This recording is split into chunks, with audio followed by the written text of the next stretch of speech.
今天是圣熙阿姨和江爷爷一起带娃，圣熙阿姨在一旁引导游客，江爷爷则深入游客群中，和游客们站在一起观看瑞宝、辉宝。此时，辉宝在小亮台上睡着了。今天室外有点阴天，天气很凉爽，辉宝就是喜欢在这种天气里睡觉。而瑞宝因为抢不到小亮台，跟着妈妈走去了通道门口，想要跟着妈妈回室内。辉宝这里并没有因为妈妈和姐姐打算回家而焦急，辉宝就远远地看着。很快，爱宝和瑞宝因为爷爷不给自己开门，又折返回来了。今天瑞宝活力满满，一直黏着妈妈，在妈妈身边打了个滚儿，差点溜到坡底下。为了掩饰尴尬，瑞宝主动走了下来，表示自己就是故意来看姨姨们的。瑞宝趴在墙上跟姨姨们打招呼问好，这小模样直接给姨姨们迷完了。瑞宝主打一个雨露均沾，挨着对姨姨们打招呼，直到瑞宝一转头发现妈妈走了，瑞宝立马跟上。为此，瑞宝还抄了个近道，从床下面钻过去。瑞宝、辉宝都很喜欢钻床底，比他们的福宝姐姐还会玩。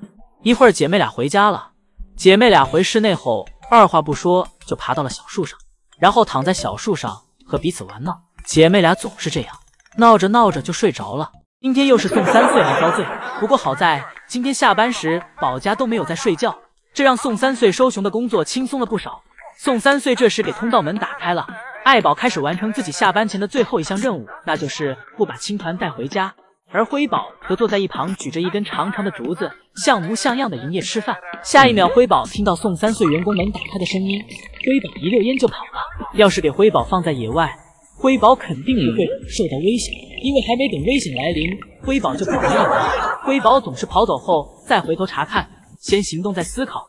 辉宝看到原来是宋3岁后，激动地从小亭子上下来，冲向宋3岁。宋3岁让辉宝走自己的专属通道，辉宝也很听话，秒懂宋3岁的意思。而瑞宝紧跟其后，一起走了回去。爱宝铲完青团后，又趴在扶手上休息了一下，不过这更像是在等待着什么。爱宝表示宋3岁知道自己在等什么。一会儿，只见宋3岁走出门，将一块小苹果放在了爱宝的身后。原来爱宝是在等自己下班前的最后一块小苹果。爱宝立马转身想用自己的小苹果，之后爱宝也没有再为难宋3岁，乖乖从小亭子上下来走回了家。乐宝这里看到爱宝那里不回去，就会有小苹果吃。乐宝也学着爱宝的样子，故意不回家，等待着小苹果。不过乐宝等来的是宋3岁开门后的2声大嗓门。老宋头现在感觉每天收熊是越发的简单。当满足瑞宝、辉宝一天的活动量后，他们想回家的心比饲养员们收熊的心还要强烈。瑞宝、辉宝现在就像爱宝一样，对内舍已经有了归属感，只有回到自己的小房子，自己才会感觉到家里那独有的温馨。今天下班时间到了，瑞宝和辉宝正在小亭子上陪着妈妈吃竹子。瑞宝这时也胃口大开，而辉宝这里心里只有盆盆奶。妈妈和姐姐都在吃竹子，就辉宝自己不感兴趣。瑞宝眼看妈妈的竹子吃得一口接一口，吃得好香，感觉自己手里的竹子没有妈妈手里的竹子好吃，硬是给妈妈手里的竹子给抢了过来。瑞宝也尝不出竹子的好坏，爱宝吃的是竹叶，瑞宝吃的是竹竿，所以就算瑞宝怎么吃都吃不出爱宝那享受美食的样子。一会儿老宋头开始敲门了，这次爱宝和辉宝神同步的一起回头查看。辉宝已经对自己的盆盆奶期待很久了，而爱宝更是早已经想回家了。爱宝毕竟是成年人了，每天面对这么多姨姨，没有个私人空间，让爱宝始终放不开。每天只有回家后才是自己的个人时间。辉宝紧跟其后，而辉宝这里就这样一直抱着竹竿啃着，这让老宋头都看不下去了。老宋头让瑞宝别啃了，不然自己明天又要被骂了。老宋头拿着小苹果来到园区，让瑞宝赶紧放下手里的竹子来吃自己的小苹果。瑞宝也没有犹豫，瑞宝是知道什么东西好吃的。瑞宝吃完老宋头的小苹果后，直接走回了家。现在老宋头收熊就是这么简单。室外园区现在开始飘落叶了，辉宝也很懂得小训，瞄准落叶堆一下就躺了下来，开始打滚，这让此时正在园区上方的老宋头刚好撞见。老宋头此时感觉这个画面有些熟悉，觉得是时候给瑞宝、辉宝收集一些落叶用来玩耍了。老宋头想到了以前福宝玩耍落叶的样子，情绪价值直接给老宋头拉满。福宝喜欢借助落叶的光滑在上面打滚，躺在落叶堆里一整个给爷爷和姨姨们甜蜜到了。福宝滑下坡后还会自己重新爬上去，然后再次坐在落叶上滑下来，反反复复，像是要把自己完全融入到落叶里。现在瑞宝、辉宝接替了福宝姐姐来享用园区里的落叶，准确的说应该是辉宝，因为瑞宝这倒霉孩子今天又没去成世外园区。这2天，瑞宝一到去世外园区的时间就犯困，而爷爷们又不忍心叫醒他，于是今天又是辉宝和爱宝出来营业。辉宝今天自己出门，感觉自己的一举一动都在妈妈的眼里。辉宝表示，妈妈一直盯着自己都没办法给姨母们整活了，于是辉宝只能折腾妈妈了。在妈妈面前来了个假摔，表示自己需要跟妈妈抱抱才能起来。爱宝不想搭理辉宝，辉宝便在爱宝身边不断的打滚。辉宝这下属于自娱自乐了，没有姐姐陪在身边，辉宝这独自玩耍的模样，又让老宋头想到福宝了。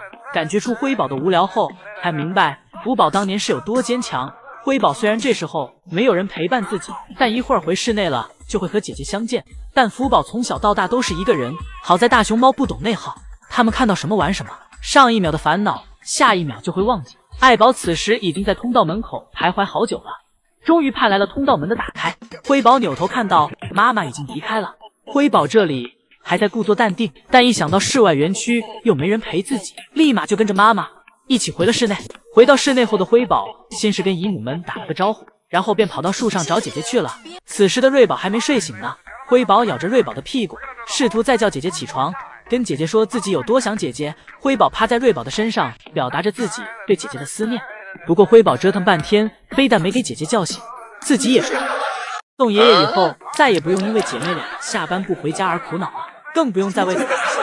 截止到今天为止，瑞宝和辉宝已经连续3天自己下班回家了。宋爷爷当看到瑞宝和辉宝第一次下班回家时，激动的是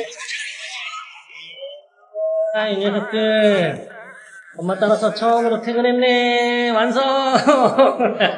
同时宋爷爷还不忘感谢爱宝。宋爷爷表示是最近自己的腰不舒服，爱宝感觉出来了，所以帮自己把姐妹俩都带了回来。